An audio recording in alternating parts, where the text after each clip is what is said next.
So today's lesson is about advanced English idioms to describe a person or to describe people. So I'll go through them as I always do in the line. I have 15 of them today, and then I'll come back and I'll give you some examples of them, and hopefully then you'll be able to understand exactly what they mean and who they might apply to. Jack of all trades. Well, we use this expression to describe somebody who's particularly good with the hands, can do almost anything and everything.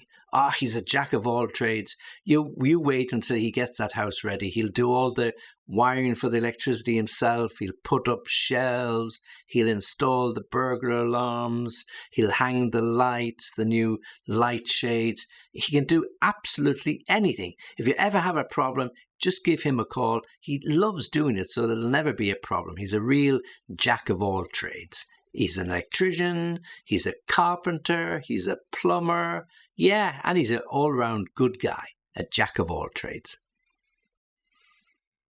A cheapskate, well, this is definitely negative, anything to do with cheap. When somebody's a cheapskate, it means they don't like or won't spend money, or what they do spend is on something the cheapest they can get. And of course, when you get the cheapest, usually what happens, you have to repeat and you have to spend more money later because the thing you bought doesn't last 5 minutes. He's such a cheapskate when it comes to presents. He always buys the same thing at the discount stores. You can tell by the labels that it's second-hand or it's some disused or finished line. He means well, but he's a real cheapskate. And most of the time when he gives you a present, it's something you don't really want, yeah? So it's not something really good. So he's a cheapskate. He doesn't like to spend money. He's a cheapskate when it comes to his clothes. He buys a lot of his clothes in the charity shops. I know it's okay and the money goes to charity, but really I don't think he's bought a new shirt or a new pair of trousers for all the years that I've known him. He's a real cheapskate. He's probably got lots and lots of money in the bank. Cheapskate. So a real negative meaning and a negative reference. An eager beaver, another way of describing somebody in a positive way. An eager beaver is somebody who's always willing, always able to do something. He gets into work at 7:30. He can't wait to start. He's a real eager beaver. When he was at school, he used to get home, run home, get his homework done, get his football kit, get out and train. A real eager beaver, always on the go. Eager beaver, eager to help, eager to please, eager to get things done. Lots and lots of energy, couldn't sit still for a moment. Eager beaver. Bossy boots, well, this is definitely negative. A bossy boots is somebody who likes telling people what to do. You're such a bossy boots. You're my little sister, but what do you keep telling me what to do? I should be telling you what to do. Don't you be telling me to do this and do that, or you'll tell mum or you'll tell dad. You're a real little bossy boots. My daughter, she was a bossy boots when she was young. She used to give my 2 sons a terrible time. Yeah, a real bossy boots. So really negative. Slave driver. Well, this is a real negative word here, slave driver. Slave driver is somebody who pushes people all the time. He never gives them a moment. When they finish one job, he wants to do another one. When they're halfway through a job, he's standing behind them, asking them, have they finished yet? Have they finished yet? When somebody goes to lunch, and even if they're 5 minutes late, he's checking up as to where they've been. So he's a real slave driver. So it's a very negative way to be described. Big mouth.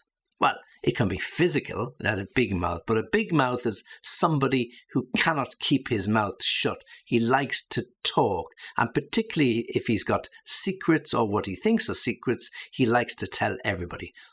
Don't tell Jack. Jack will tell everybody. He's such a big mouth. Nothing you tell him is going to be a secret. Believe me, you tell him, it'll be all around the office, all around the university before you know it. He's such a big mouth. You're such a big mouth. Why couldn't you keep it to yourself? I told you not to tell anybody. Big mouth. Cool as a cucumber. Well, if you pick up a cucumber, it feels nice and cool no matter what time of the day or the year you have it. So when somebody is as cool as a cucumber, they're very steady, they don't get upset or excited or anxious very easily. So they're a real good guy or person to have around when there's a problem, okay? Don't worry, Sam's there. He's as cool as a cucumber. He'll handle this problem. No problem at all. Just tell him what you want. He'll get it sorted.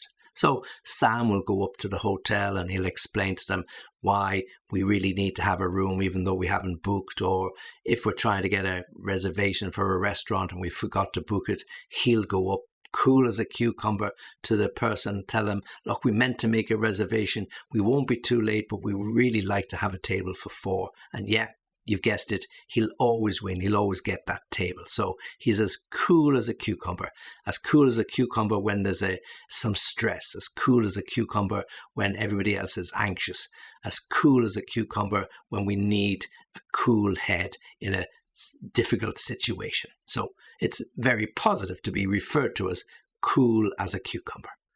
A smart cookie. Okay, when somebody's a smart cookie, it means they're intelligent, they're bright, they're alert. Yeah, he's a smart cookie. He's going to go far. I mean, just give him any particular problem to do with IT and he has it sorted out in no time at all. He's a real smart cookie. So a very positive aspect about somebody's personality. Now, down to earth, the next one. When we describe somebody as down to earth, it means they've got no airs and graces about them. What you see is what you get. They don't try to be something that they're not. They don't pretend to be somebody different, okay? He's a real down to earth guy. He'll tell you right to your face what he thinks about it. You mightn't like to hear it, but he'll always give you his opinion, and it will be an honest opinion. He's a real down to earth guy. Now, this could be either positive or negative, depends on what you think. If you don't like hearing the truth, well, then you might regard it as being a little bit negative. But if you don't mind and you like the honesty that people show, and it's not always that we get, well, then, yes, it would be positive. So perhaps it's probably more neutral. So a real down-to-earth guy. A happy camper. Well, a happy camper would be somebody who can go and camp when it's not raining. So yeah, if you've ever been camping and it rains, you'll know what that means. So when the sun shines, you're a happy camper. But in reality, a happy camper is an expression we use when somebody is just happy because something has gone right. His team won at the weekend. He's a real happy camper today. Yeah? Or he gets his bonus, or he gets his promotion, or he's on holidays. You're a real happy camper. Yeah, I can see it in your face. You're jumping with joy. A happy camper, somebody who's happy about anything, any particular good news that he gets. He doesn't have to work. He got the bonus. His wife had the baby. Whatever it might be, yeah, he's a happy camper. Now, this one most people know, and most people have heard of it, a couch potato. The couch is the sofa, the place where we sit. And when you're a couch potato, you vegetate. You just sit on the sofa watching TV all day. Oh, that husband of mine. I joined the gym. I asked him to come with me. No, he said he was too busy. But every time I come home, I know where I'll find him. He'll be sitting or lying on the sofa watching the TV. And if he's not watching the TV will be on and he'll be asleep. He's a real couch potato. Of course, he works hard all day, but really I would love it if he could come to the gym with me, or we could go out cycling together, but he's not into sports or into activities. He's a real couch potato. A party animal. Well, a party animal is somebody who likes to party. Oh yeah, that guy, he's out every Friday, Saturday. If there were parties on, he'd be on a Sunday as well. He always comes in to work on a Monday completely wrecked, always tired. He's a real party animal. He lives for his parties. I'm jealous, actually. A party animal. A party pooper. This would also be negative. Party pooper is somebody who would be the opposite of the party animal. Party pooper is somebody who will always find an excuse not to go to a party that he's been invited to. Don't mind him. He's such a party pooper. If you invite him, he'll stay for half an hour and then he'll make up some excuse and he'll go. He just doesn't like parties. He's a real introvert. So Where are you going? You've only just got here. I hate to be the party pooper, but I really have to go. I don't feel well. Or I hate to be the party pooper, but I've got to get up for work in the morning, and I really need an early night. So a party pooper is somebody who won't stay long at the party, who after an hour or so leaves the party, or indeed will find some excuse not to go to the party. Party pooper, so negative. A wet blanket. Well, a wet blanket is not fun. I mean, if you want to go to sleep and you have your sheets and your blankets, you like them to be warm and cozy. And a wet blanket is not going to make you feel warm and cozy. When somebody is a wet blanket, they destroy everything. So if there's a fire in a house, people will get a wet blanket and they will throw it on the fire and it will kill the flames. So that's a positive. But if you describe somebody as a wet blanket, it means they dampen or put out the flames in every situation. So if the party is going really, really well and everybody's singing and dancing, and then along comes this guy and he starts telling negative stories, or he's in a mood, and suddenly the atmosphere just dies. Oh, why are you such a wet blanket? Come on and join in the fun. Everybody's having a good time. No, I don't feel like it. Didn't have such a good day. And yeah, that's a wet blanket. Or you go for a picnic to the local park with your friends, and everybody's getting up, playing with the frisbee, playing a bit of volleyball, having a bit of fun. This guy is sitting there, and when they ask him, does he want to join in? No, I'm okay, I'll just stay here. No, I'm okay, you fine, you go off and play. I think I'll go in a few minutes. A real wet blanket, somebody who kills the atmosphere, destroys the atmosphere, and it puts everybody else in a bad mood, even though they may have been in a good mood at the beginning. A wet blanket. So, real negative. When somebody is a pain in the neck, it means they really annoy us. Now, we could be a little more rude about it and say he's a pain in the ass or pain in the neck, but it's just somebody who aggravates or annoys us. Oh, he's such a pain in the neck. Always, just when I'm going home, he gives me some extra work to do, and I'm always late for my bus. He's a real pain in the neck. Okay, so they're the idioms, the advanced idioms that we use to describe people. Let me give them to you one more time. As I said, a lot of them are positive and others are negative. A pain in the neck, negative. A party animal, positive. Big mouth, negative. Happy camper, positive. Jack of all trades, very definitely positive.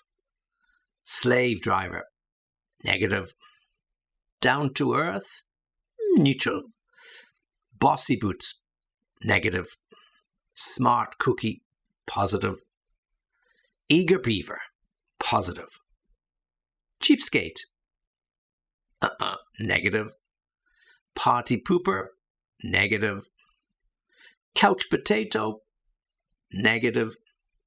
Wet blanket, also negative. And then cool as a cucumber, we'll end on a positive note, cool as a cucumber. Okay, I'm really happy that you've joined me. Try and practice those, see who they relate to, the people that you know in your circle. If you need any further help, let me know. This is Harry signing off. See you again soon.